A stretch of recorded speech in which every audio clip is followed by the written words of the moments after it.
দেখুন, এইটাই তো কংগ্রেসের কালচার। আমি প্রথম শুরুতেই বলেছি যে তারা তাদের কাছে দেশ বড় নয়, দেশকে বিভাজন করো, মানুষকে বিভাজন করো, সেই নীতি নিয়ে কংগ্রেস পরিচালিত। এবং তাদের কাছে নীতি আদর্শ কোনো বড় জিনিস নয়। তাই তো 2018-র আগে 2015-16-17 বহু কংগ্রেসী নেতা যারা এই আদর্শের জন্য লড়াইটা করেছে, তারা এখন আমাদের দলে এসেছে এবং খুব সুন্দরভাবে আমাদের সরকারেও রয়েছে, মন্ত্রিত্ব পেয়েছে। তারা সেই আদর্শ এবং তাদের যে নীতি সেটাকে বিসর্জন দিতে পারবে। কিভাবে অদ্ভুত বিষয় যে ওনারা বলতে পারেন যে তাদের কাছে কর্মীদের কোনো মূল্যায়ন নেই, তাদের কাছে বড় জিনিস হলো আমার কি উন্নয়ন হয়েছে, ব্যক্তিগত উন্নয়নটা সবচেয়ে বড় জিনিস। তা কাজেই দেখবেন ওনাদের যে রাজনৈতিক অস্তিত্ব, কোন সময় কংগ্রেস, কিছুদিন পর কংগ্রেস ভালো লাগে না, কারণ এখানে স্বার্থ উদ্ধারণ। তারপর তৃণমূল কংগ্রেস কিছুদিন করার পর দেখলো যে না, সেখানেও ডাল গলেনি, সুবিধা নিজের ব্যক্তিগত সুবিধা হয়। তারপর আবার বিজেপি করার পর মন্ত্রিত্ব পেয়েছেন, কিন্তু বিজেপি তো ওই দুর্নীতি আর আদর্শকে বিচ্যুতি হয় না। এখন আবার বিজেপিও ভালো লাগে না, এখানে কোন রকম কামানি নেই, আবার সেই কংগ্রেস। তো কংগ্রেসে চলে যাওয়ার পর এখন দেখলেন যে না, পাওয়ার দরকার। তো পাওয়ারের জন্য যে সিপিএম কে হাতিয়ার করতে হবে, হাতিয়ার সিপিএম এর হয়ে গেছে। তো তাদের রাজনৈতিক অস্তিত্ব, তাদের রাজনৈতিক ভবিষ্যৎ কি রয়েছে, তাদের গ্যারান্টি কি নেবে? কালকে যে ওরা বিজেপিতে আসবে না, তার কি গ্যারান্টি রয়েছে?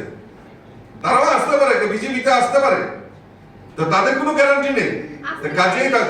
কাজেই উনি যে বলছেন যে নেতারা কিছু বলেননি, নিজে ঝগড়া করে মরেছে, আরে কি অদ্ভুত ব্যাপার! এই নিয়ে তাদের চরিত্র, এই নিয়ে তাদের চরিত্রের বহিঃপ্রকাশ। আমার কার্যকর্তা খুন হবে, আমার কার্যকর্তা মার খাবে, আর আমি সে সহ্য করবো? বলবো নিজেরা ঝগড়া করে মেরে গেছে। আরে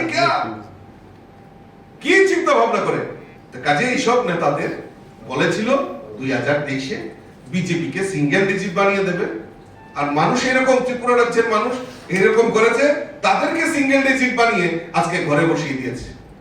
পুনরায় আসতে চাইলে কি বিজেপি তাদের বরণ করে নেবে? আবার যদি দুর্নীতি বন্ধ করে এবং এই ভারতীয় জনতা পার্টির আদর্শে বিশ্বাস করে, নিশ্চয় আসবে, আমাদের দরজা খোলা রয়েছে।